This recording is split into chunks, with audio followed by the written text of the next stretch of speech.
Everybody, welcome back to the Tournament of Shame. It's round 5. Final round of the Red Robin. The Red Robin. The Red Robin. Final round of the Red Robin. It's delicious.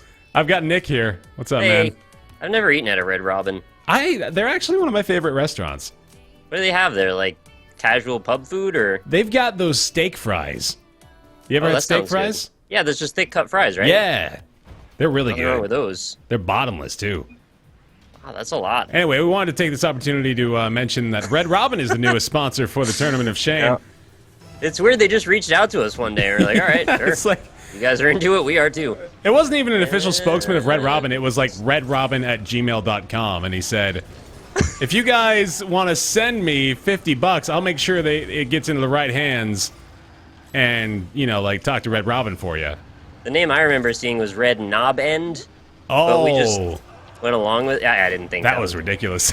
I thought that was going to go off the top crossbar. But, no, yeah, anyway, we're making a whole bunch of money off this now. It's pretty great. Yep. Just this last episode, though. The other ones, not so much. Right. It was strangely like, we only want Nick and Baer to talk about it. Like, they were especially adamant about not letting Dan talk about it for some reason. Yeah. They specifically mentioned that in the contract. No Dan Giesling. No Dans. Like, not even just Dan Giesling, just Dans in general. Oh, I thought it had something to do with Big Brother, maybe. That, like, maybe they had, like, a counter endorsement from TGI Fridays. Yeah, you know what? That makes a lot more sense now that you mention it. I wonder if Dan just has all sorts of, like, underhanded... He's got a portfolio. Yeah, man. Like, he's got to know a bunch of pokes. You guys know a bunch of pokes? Like a poke of pigs? No, like, you know, like polka? Polka? Or no, people from Poland. Poles, that's the one. Poles are from Poland. And Dan knows Poles. Dan knows Poles. All right.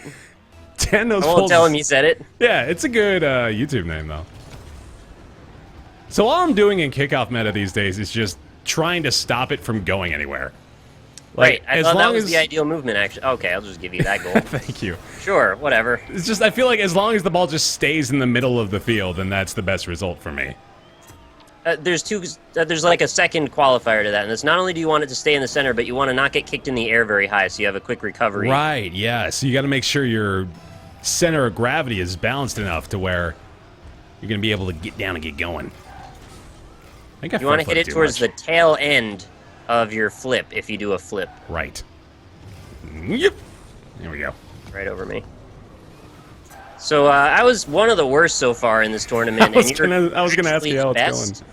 And I didn't even have any illusions that I'd get a point in this one, so don't expect in the rest of this video that I plan on getting any points. You know, but I'm not just saying this to make you, like, you know, try harder and anything like that, but I am legitimately noticing that Game 1 of all of my series, of the best of 3 series I've played with everybody, Game 1 is always kind of a wash. And then Game 2, it just gets, like, super competitive out of nowhere. Yeah. So with Mathis, I went up, I think, like 7-1 against him in the first game. And then he nearly beat me. I ended up winning 4-5, but he was leading for the majority of the game. Uh-huh. So something turns on for people in Game 2. All right, well, maybe you need the moment to catch the strategy on from your opponent. Yeah, it's like, play the player, not the game. You got to figure out what I do, and then you just got to counter that. And then... The problem is, when what you do is win the tip-off, like, no, I can't counter that very well. That's true. That's just rock, paper, scissors. Getting the tip-off in your favor is just a nice little bonus. 1v1 is just a whole new beast, though. There's so many different things. See, the neurons that typically fire for me when I just did what I did, which was set up the ball. Right. Okay, positive reinforcement, you did a good thing. Now you can kind of relax for 3 seconds and see if your teammate's there, then go back and catch it if they aren't. Yeah. Unfortunately, what actually happens, you just lose a point. Yeah, I mean, I kind of echo that. I think I've told this, like, to literally everybody as we've been doing this, but I am, like, notorious for setting the ball up in front of the opponent's, like, middle of the net, which is normally good until you get into the 1v1 setting where doing that while they're, like, in net waiting for it is kind of just a given long goal. Yeah. There's not really good result from that I can think of. All right, I'll just be over here. You go ahead and take care of that. All right, thanks. There you go. Yeah, I've lost a lot of goals to just getting knocked to the wrong part of the field. And Yeah. just can't come back in time.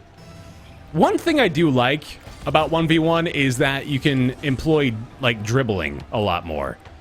Like, guess, slow yeah. dribbles like this. I mean, unless, of course, you're coming flying from out of nowhere. Ooh, nice hit. But, yeah, you can, like, you can try to kind of psych people out a little bit with your slow play, which I find is a lot of fun. And that's something that doesn't usually end up, you know, being a possibility in... Oh, jeez. That's not good. It's fine. I have no boost, so take your time. Do you do front flip? You know, I don't do it hardly as much as I really should be. I Yeah. actually had a shot there, too. I just kind of let that go. Yep. Front flip is good, man. You gotta do front flip. I'm embracing the futility flip right now. That's the flip that says, I don't care. Yeah. I'm going to lose. Oh, come on. You're on pace, literally, to be Mathis. What is that supposed Like, you're to on mean? Mathis pace. Like, as far as the actual results of the game are concerned. No, you're literally transforming into Mathis games before my very eyes. I mean, for my YouTube career, that would probably be a good thing. You I want to just play... didn't know what it meant for Rocket League. You want to play Honey Pop all day? Not really. But it's working for him. Yeah.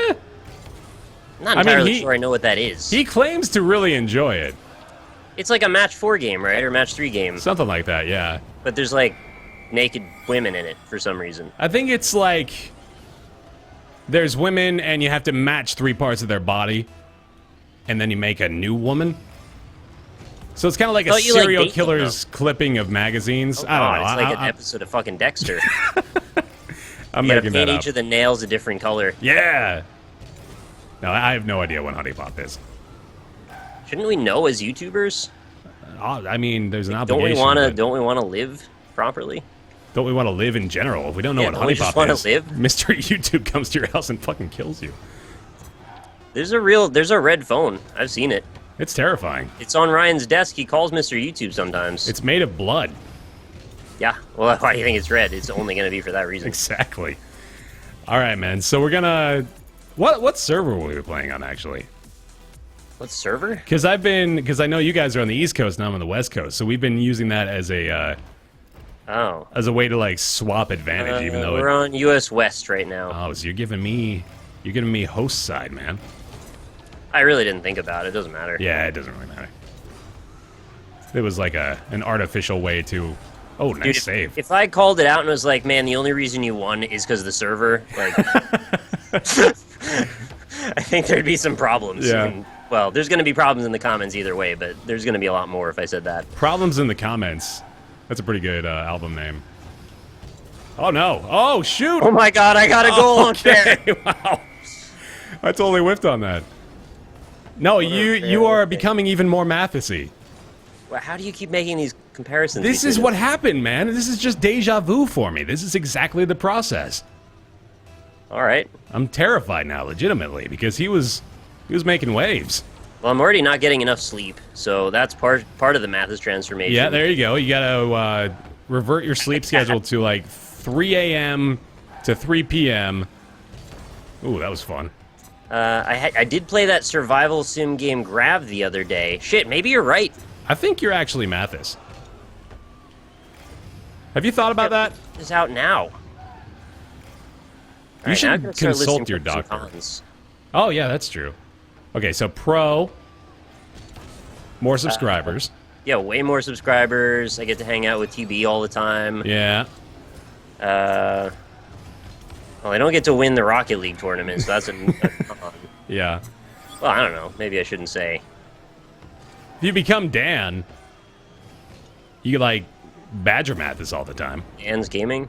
Dan's Gaming, too. I wish Dan's Gaming badgered Mathis. More people need to do that. Why don't we know more people? That's a good question. That's just a good general There's question. like so many people on Twitch and YouTube that we just don't talk to for just some don't reason. know I have no anyone. idea why we do that. Yeah. I don't know. We got this little community. We just like locked off the gates. It's just a great way to phrase that, too. Why don't we know more people? It's a big problem. We should just, like, start an initiative in our group of, you know, Let's go meet people. I mean, it would probably be a lot of fun. I don't really see a downside to it. Yeah, sounds pretty awesome. I like people most of the time. Well, maybe you could just start with you and me. We'll branch out little by little, and then maybe we could bring more people in. We'll start like a program, so it'll be like meet Baer one person every day. We'll call it Baer and Nick Lick Your Dick. Nobody will want to say no to that. I can see quite a market for that. Yeah. I mean, like, you don't tell them what it is right out of the gate, but use words like synergy and effective management solutions. People will come to the door. No question.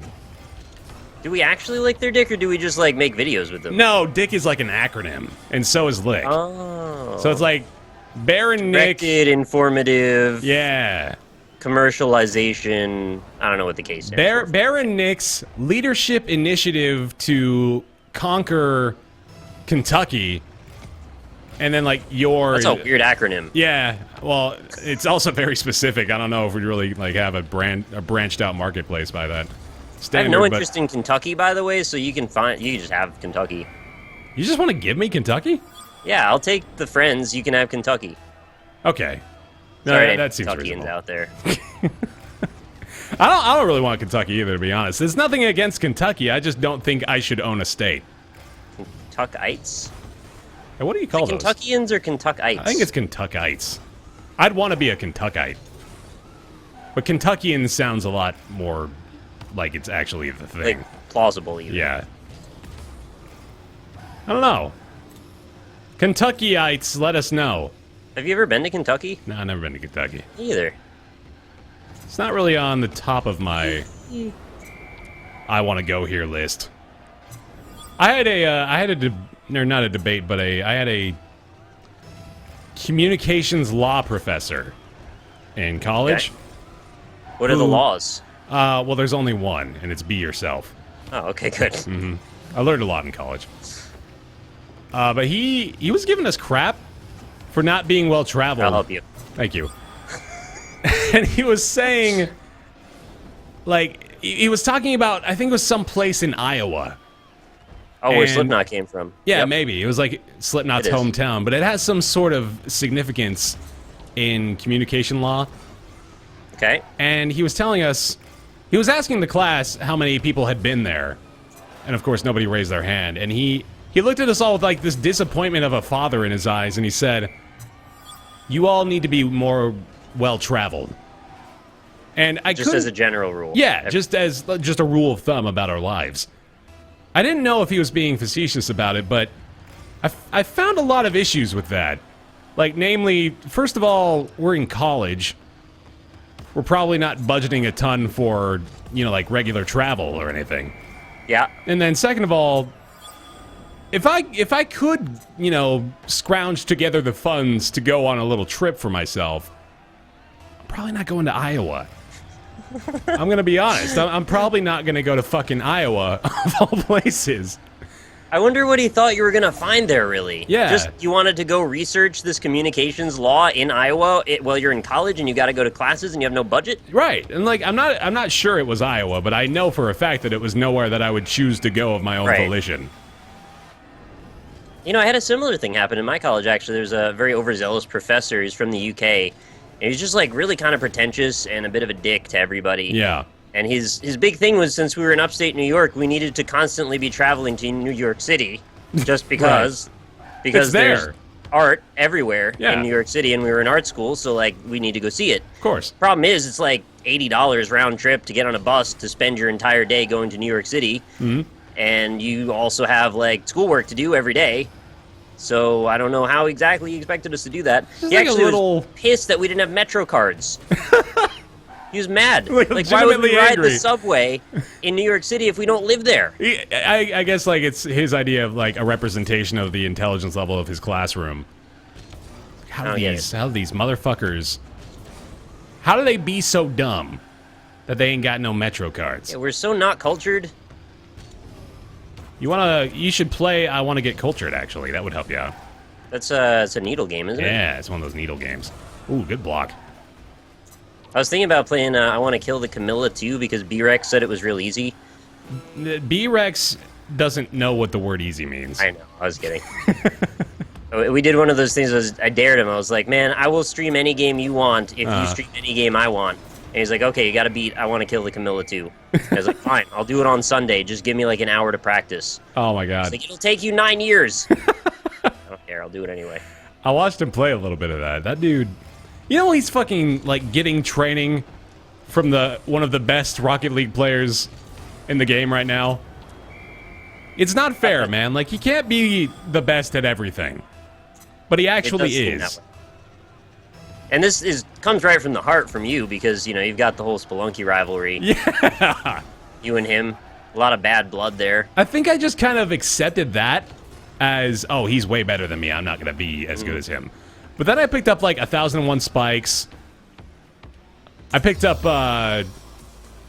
there's another game I think that he played a lot of that I was kind of okay at. But just, like, everywhere I turn, it's B-Rex being the best at everything.